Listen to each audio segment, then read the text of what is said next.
Hello people, today I have with us the Gundam Gremory. This is from the Iron-Blooded Orphans Mobile Suit Gundam, and I believe it's from the spin-off series. I forget what it's called. I'll put it on the screen. There's actually a couple write-ups about this one, so let me go ahead and get to those. About the mobile suit itself, it says this is a mobile suit with a Gundam frame that has been inherited by the Nadira family, one of the prestigious families that is associated with the 7 stars in Gallarhorn. It is currently under the jurisdiction of Nadira, the next head of the family who inherited the MS from her father. The Gundam Gremory's most notable feature is its cloak-like head armor that had a nanolaminate coating applied and incorporates an opening mechanism. As you can see right here, I have it open. It is an invincible shield with anti-shock capabilities achieved by stacking countless layers of nanolaminate armor. It can be said that this equipment enabled the MS to fight and survive in the Calamity War that took place over 300 years ago. And then about Nadira. Nadira is the next head of the Nadira family, one of the prestigious families that belong to Gallarhorn throughout the ages. Her suave appearance and elegant demeanor naturally attracts those who come across her. She is engaged to Mina Zalmfort, a young woman from the Zalmfort family who is also from a famed lineage. She truly cares about Mina despite political relations between their family. She dresses up as a handsome man. So that's interesting. I didn't know that about the pilot. That's pretty cool, though. This suit is definitely a really cool one. I love the Gundam frames from IBO. I know that's a divisive thing between fans, but I happen to really love them. I like the moving mechanics of some of the armor pieces on this one, where you have your Barbatos, which, he's basically what you see is what you get. I'm going to go ahead and cover the articulation, and we'll go from there. All right, so first off, of course, we have the head. The head is on the double ball joint that we all know and love. So you can get anything you want to out of that. Remember, this one is pretty tight inside the armor here, so you're not going to get very much out of it, but you can move him all the way down, and that's as far up as you can get, and then side to side, as you saw I was doing earlier. Of course, you have that moving armor gimmick, so the cloak goes over the head, and you can hide the face. Apparently, it's impossible to defend against. I'm going to take these hands off real fast so that I can take the weapon off. There we go. Because that's a big, long weapon. Those are ball joints, by the way. We'll cover that when we get to them again. There are some joints in the backpack, which lets you move these up and down. And then, of course, you can move them in and out like so. That whole system here moves all the way up and down like so. And then you can move it around this way on a hinge down here, just so you can see the mechanism. So up and down here on that pivot point, and then up and down here on the backpack. When we go to our arms, we have the typical Iron-Blooded Orphans Gundam frame here. So the ball joint plugs into a socket that moves all the way around. And then the socket, or the shoulder joint, moves up and down like so. The shoulders can move again on that shoulder joint, which has a C-clip type connector up at the top. There is a little bit of articulation here on this little flap, which covers up that shoulder piece. You can rotate at the shoulder, and 1 point of articulation at the elbow. You get these pretty cool looking cowls here that move forward and rotate. I think they rotate. No, they do not rotate. So I was wrong there. Move forward like so, and then fold back this way as well. Our joint system leads to the actually inside the torso. You know how these Iron-Blooded Orphans kits are. There's a big ring inside that torso, so that allows you to crunch that belly up this way and that way. The armor in the back here actually inhibits that quite a bit, but you can move it forward like so and back like so. Ball joint going down to the hips or the waist, so you can move that like you want to. That one's generally the weak point in these kits. We have side skirt armor that does move up and down. It is on polycaps, and oddly the front skirt armor attaches to those via a ball joint, so that's a different sort of armor than you normally see on Gundam kits.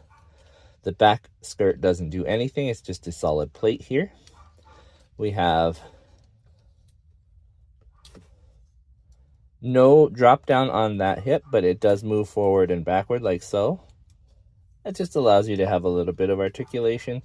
Not very much, but it is something. You can move these legs all the way out here. And of course they move all the way around backwards and forwards. You have two joints in the knee, but really they don't do that much more than one joint would do. You get a rotation here as well. Forgot about that one.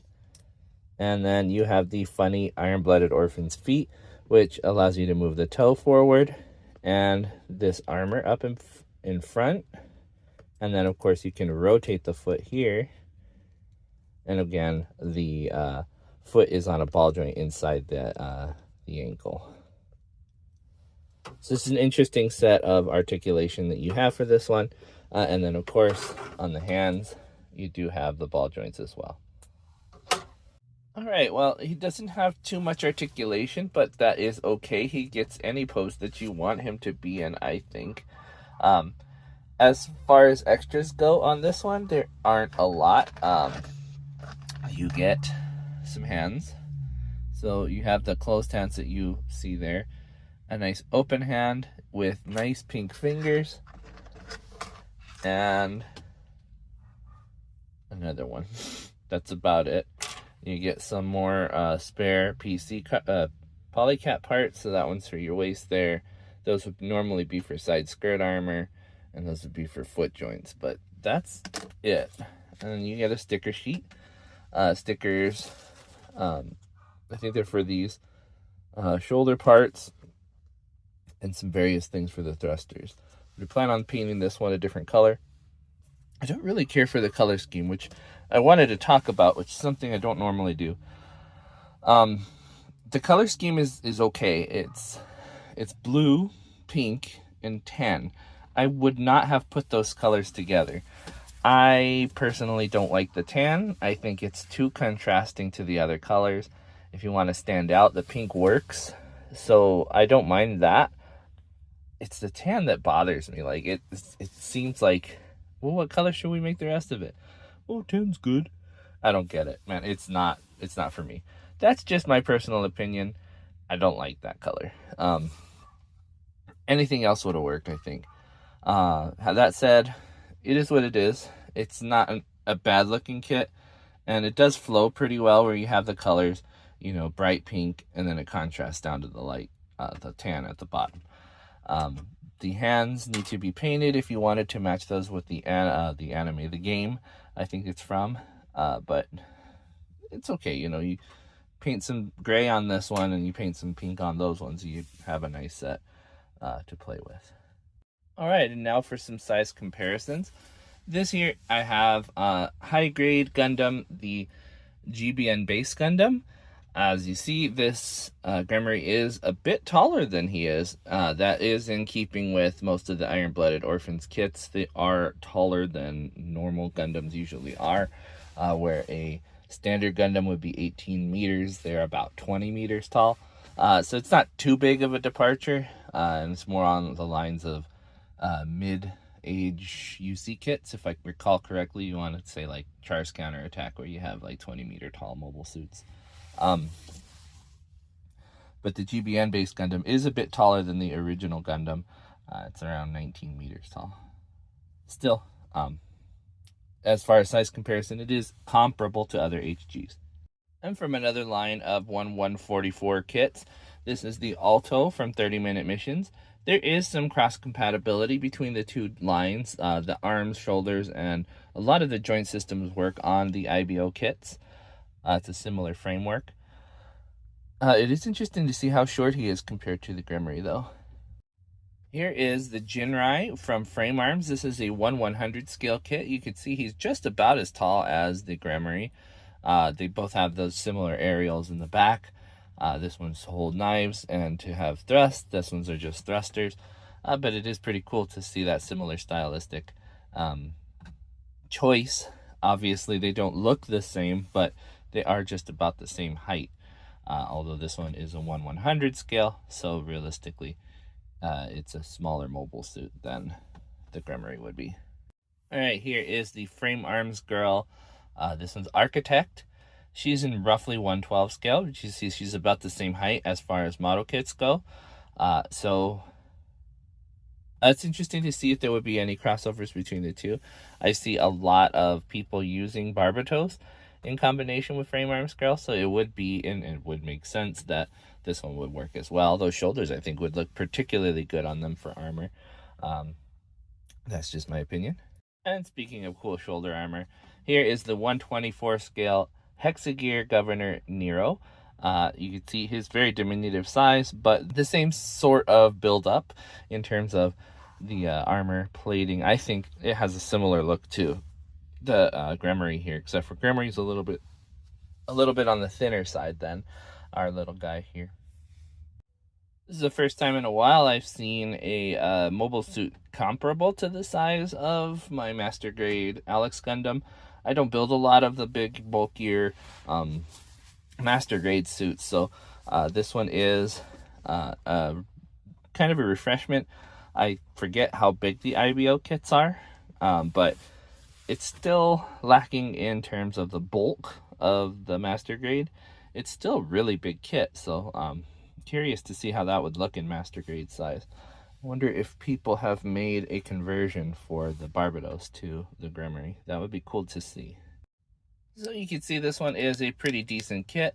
It's kind of on the expensive side for IBO kits. I think the Barbatos is still at like $16. This one was like $25. This is another $10 on top of what you get for the Barbatos, but it do have a lot going for it in terms of design factor and cool factor.